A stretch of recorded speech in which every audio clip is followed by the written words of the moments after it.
suferit, știți bine, colegii mei pe parcursul acestei zile v-au adus vești în legătură cu starea lui care s-a agravat din ce în ce mai mult pe durata ultimelor săptămâni, cu atât mai mult în ultimele zile. Dragoș Boța, în urmă cu câteva luni, a suferit o intervenție chirurgicală pe creier. Nicu Covaci, 77 de ani, avea. Da, din păcate, acum, exact cum spuneai tu, am primit o confirmare, s-a stins în secția de ATI a Spitalului Județean din Timișoara. Există o confirmare oficială, dacă vrei, din partea conducerii spitalului. Din păcate, Timișoara este mai săracă cu unul dintre simbolurile sale și cred că, dincolo de tot, Nicu Covaci lasă în urma sa o pagină fabuloasă în istoria muzicii și în istoria Timișoarei. Sper ca tot ce a construit Nicu Covaci să fie, dacă vrei, ca o torță pentru generațiile. Este cu siguranță în sufletul atâtor și atâtor generații și va fi, exact cum spun colegii săi, și de acum înainte, nemuritor. Andreea Borboros, mulțumim că ești alături de noi. Tu ai urmărit pe tot acest parcurs evoluția lui, lupta lui pentru viață. Astăzi însă ne-a adus veștile proaste, că starea lui s-a agravat până la finalul pe care l-am văzut în această seară.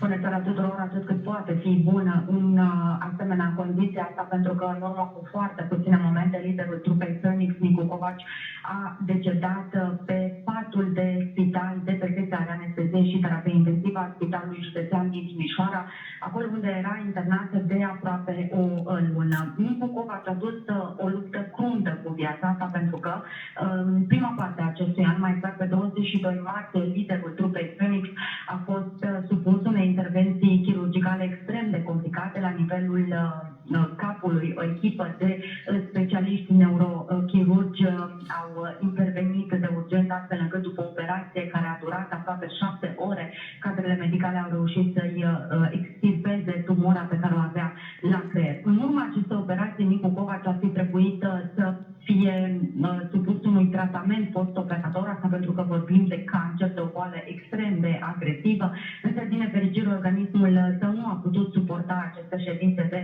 radioterapie și a început să se simtă din ce în ce mai rău. Așa au ajuns cadrele medicale la decizia de a-l reinterna în spital, doar că starea lui de sănătate se degrada de la o zi la alta, astfel încât, vă spuneam, de aproape o lună a fost internat pe secția de anestezie și terapie intensivă. În ultimele zile, foarte mulți apropiați și chiar colegi de grupă l-au vizitat continuu. Cu toții sperau într-o veste bună, într-o însănătoșire a lui Nicu Covaci, însă iată că, din păcate, în această seară, inima marelui artist a încetat să bată. Cel mai probabil, acum apropiații, dar și membrii trupei vor fi cei care se vor ocupa de înmormântarea marelui artist. Surse apropiate de Nicu Covaci spuneau faptul că acesta cel mai probabil va fi înmormântat aici la Timișoara, însă desigur aceste lucruri vor fi făcute publice în perioada următoare, chiar de către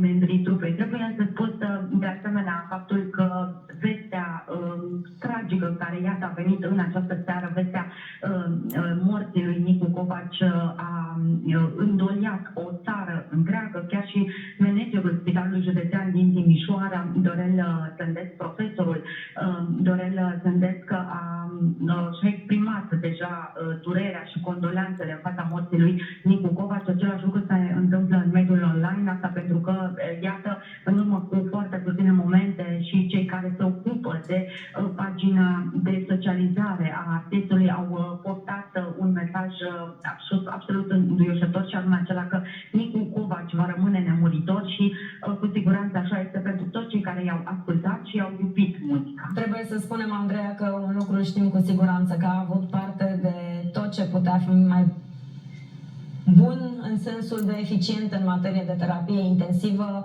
Profesorul Sândesc este zeul terapiei intensive din România. Să citim, cred că mesajul lui Dorel Sândesc, publicat acum în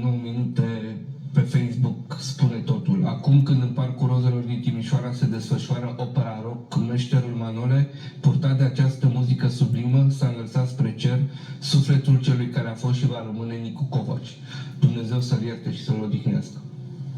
Da, este un om extraordinar, de aceea știm că s-a făcut pentru el tot ce se putea face aici în România. Dumnezeu să-l odihnească.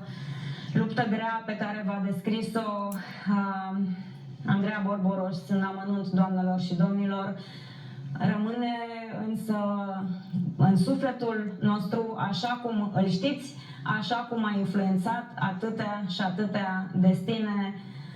Ne despărțim, din păcate, cu această tristețe. Loredana Cofari preia emisia în câteva minute.